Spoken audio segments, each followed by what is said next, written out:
Breckon Farms, here at Breckon Farms, catching up with Nigel Fahy. We've got a fair bit of news to cover off on, but hello, Nige. Okay, Paul, good to see you again. Beautiful part of the world, mate, and it has well and truly put the weather on for me. I don't think I've ever come up here and it's a bad, or down here and it's a bad day. Nah, well, it has been. It's been a cracker the last week or two, but yeah, the mornings are a bit dry or a bit cold and crisp at this time of year. But when you get a beautiful day like this, it's pretty good. Yeah, good to work in. We're going to talk Group 1 horses, Group 1 winners, your first Group 1 in a minute, but also the farm and the run they're having. We want to make sure people are aware with the NZB weanling sales on, it's a little bit tricky. We'll say closes on May 20, opens on May 13. It's an online sale through Gavel House, that's how it's going to be run. Breckon Farms are offering up 4 horses. You decided you'd have a little bit of a look at it this year and just see how the weanling sales go. Would that be fair? Yeah, pretty much.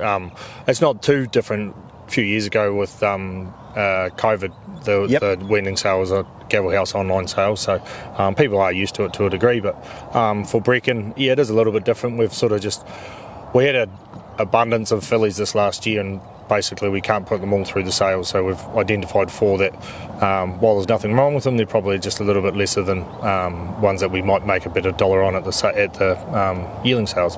And just see how they're received and how they go. Exactly, and if it works out, then there's no reason why we wouldn't continue doing it in the future as well. Would you have done it if it was a real sale? Would you have actually still done it then? Yeah, we had already booked them in before we knew it was an online sale, so yeah. Yeah, so I wasn't sure, because the online sale, it throws up, like the Shard Farms have got horses in it right down from where you used to come from, so it's pretty cool, that part. And I was at Woodlands today, they got 5 for Alabar and that, so there's a good spread of them. It's a great sale. The winners that come out of the sale are just ridiculous year on year. So Tony Grayland actually reminded me earlier on, Freeze Frame from a couple of years ago, like he's one of those graduates as well. Yeah. You can go back to copy that, My Hard Copy, those sorts of horses. I think someone told me Linda Lovegrace was a graduate out of it as well. But some ripping horses, but they don't all have to be really expensive horses. Actually, the horse of Chelsea Faithfuls that's going around in the Oaks tomorrow night is a graduate. $5,000 purchase out of the weanling sale. So they can come from everywhere. It's a great sale that way. Yeah, 100%. We actually bought one at the weanling sale a couple of years ago that we identified as a family we want to get into. Kaching was the mare, an American Ideal filly, lovely, nice type, and she's now in training. She's a 2-year-old now. She's actually just gone back into work, and we're really happy with how she's progressed and the reports we're getting from the trainers. So we're just trying to get a new branch into our family, into our farm bloodlines and stuff like that. And I think that's an opportunity with the 4 that we're selling here in a couple of weeks. I'd imagine it's a little bit of the direction the farm's going, because you've got these beautiful 2 barns in front of us here for sales, and I suppose you've got to try and keep the sales going everywhere as well. So it's a little bit of an obligation as well, I suppose, from Breckon Farms to be able to help patronise these sales so they do continue.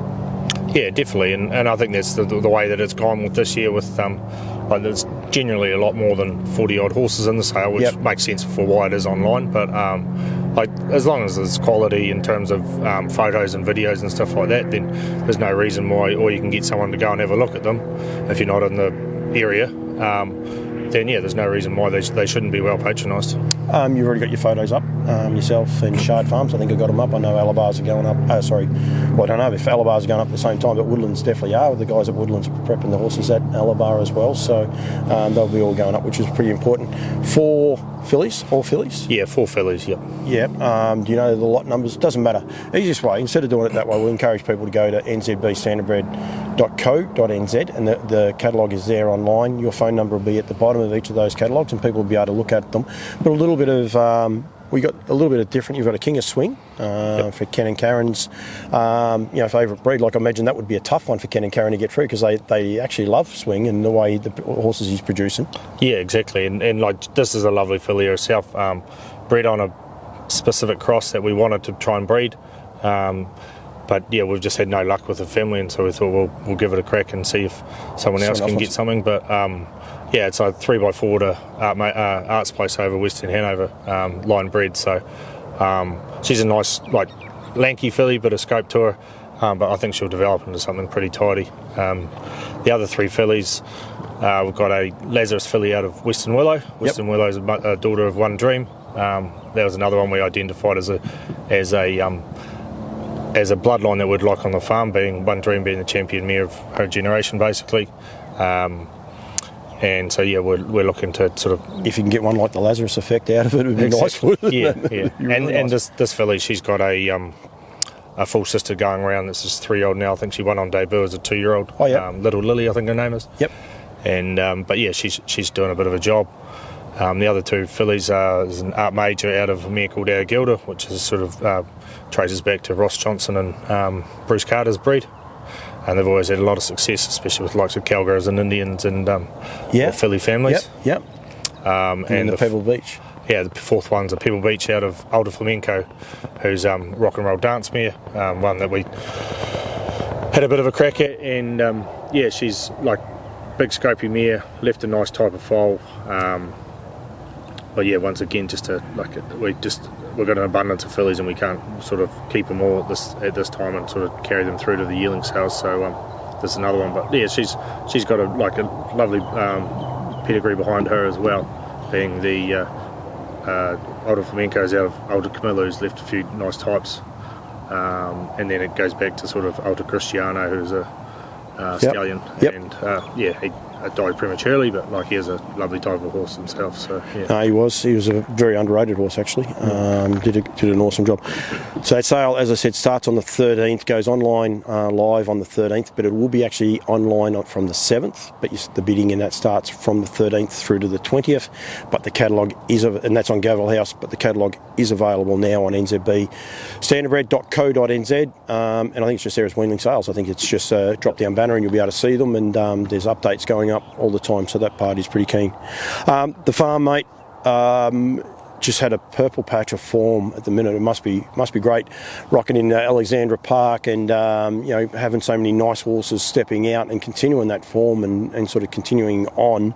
I'm going to leave the best one for you till last, but horses like Al Cole over the last few weeks just really bounced onto the scene and just doing an awesome job. I know it was beaten last week, but definitely not disgraced, and looks a horse with a real future. Oh, definitely. Tony Hurley doesn't get too excited about horses, but he's pretty excited about her. And even she's only had the four starts now for 2 wins and a placing, or three wins and a placing. But first up, second up this year, she broke the New Zealand record for 2 seconds and looked like done it on her ear. So they're not New Zealand records they are New Zealand records for a reason, and they're awfully hard to break. But for her to do it the way she did, probably didn't go as good the other night, but that might have just been the race pattern and stuff like that. But hopefully we can sort of see a full showing tomorrow night in the Group 1, and hopefully we can get another one on the board for the farm. Yeah, and I was listening to the race caller at Cambridge, is it Anthony? Aaron White, sorry. He was saying after that win, he was pretty confident it was a record, but he said because it's such he's thinking, is it stood for that long? It's not a record that was only broken last year and the year before. It's a very old established record that's taken a long time to break. So that's a pretty good thing for the filly. I think it was actually Taylor Elgin. She used to hold the New Zealand record. Oh, for the farm. Yeah. But that's quite cool. Little bit of nostalgia, but and she's a lovely filly, and. The farm's definitely started to hit its straps in the last few months, and we've got plenty in tomorrow night at Auckland and in the Group 1s and whatnot as well. So hopefully we can sort of carry on the roll and keep the momentum going. But I was even just looking through the stats just last week, and of last year's yearlings that we bred on the farm, I think there's 42% of them have already been out in public this year, so which is pretty cool. 2-year-olds? 42% of those? 42. Wow. 42, yeah. But and we've had bred one for a client, Group 1 placed, and there's a couple others that have competed in Group 1s as well. So Patriot the other day at Invercargill, obviously he ran a nice fourth, but he's probably time's going to be his friend as well. But he's improved a ton every start. So the two trotters of Dylan and Joe's, they put their head on the chopping block a little bit and had a red hot crack, but they've been it's been come back nicely for them with Apollo 11. Apollo 11 and Ellie Diamond, both. Apollo 11 looks a really nice horse. Again, got beat last week, but I think that was its first time looking at second time looking at Alexandra Park, but he'll be better for that run. It looks a horse with a really nice future, but it's just good to see young people, that are from around here and having a red hot go and getting nice results. Yeah, exactly that. It's well publicised. Dylan and Joe, they had a red hot crack last year at the sales, and they spent a lot of money of their own money, and they're getting rewarded for the hard work they've put into that. And but yeah, it is great to see people like that get the results after basically putting their head on the chopping block, and and they produce some really nice quality horses early in the season, and I'm sure they'll, with a bit of a spell and a break, they'll come back even stronger later half of the year, and also as a 3-year-old and 4-year-olds. Plenty of other winners to come out of it. I think you even won the last at Menangle last Friday night or the Friday night beforehand. Yeah, Big Mickey. Yep, going through. Meant to be 3-year-old trotter of the year. Would have been a great thrill for you. He's a beautiful horse, a little bit enigmatic, but that in itself was a great result for you. But the Group 1 last weekend, you were telling me your first Group 1 winner as an owner, as a breeder as well. I know you're officially not down on the breeding, but have you ever bred one? No, I definitely haven't bred one. I'm lucky to own one, let alone breed one. But first Group 1 as an owner, and unfortunately I wasn't on track to see it, but I was just at a prior commitment that we'd planned about 6 months earlier. So, but now we're watching and celebrating in good fashion down in Wellington. But no, it was unreal feeling, and yeah, something that I won't forget for a fair while. And obviously, pretty special being Harry's first Group 1 as well, which is pretty awesome. And really special for the farm. And I spoke to Harry, I didn't realise I had my sunglasses, but everyone will see the B now. They'll know what it's up there for. Really good though as well. Ken was very proud of the fact that Blair, Harry's father,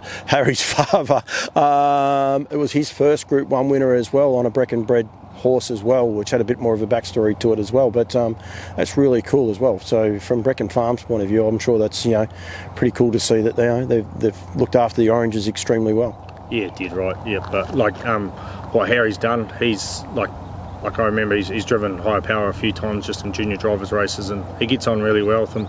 I remember when obviously he's a 4-year-old now. He's been racing since he was 2. So Harry was only sort of 16 when he was he was down there with the horses early on, and he'd say g'day, but that's about all. But he was pretty shy and quiet. But now he's grown into a man, and he's very he's good to have a conversation with, and he's a hell of a talent moving forward for sure. He's definitely a talent. People need to watch him, and I said to him today in that interview, he modelled himself on his dad. You watch those two horses going up that straight, especially that last 100, and they're almost in sync the way that they're driving them out exactly the same. And he's something I think the whole industry need to get behind, and really mature, help him mature and grow, and because the sport will be better for kids like him in the sport, that's for sure. Yeah, definitely, and like what Blair and Lisa have done for him growing up, and also, but obviously Barry and Scotty and Katrina and the whole crew at Proton Racing Stables, they would have done a massive amount of work with Harry as well, just to sort of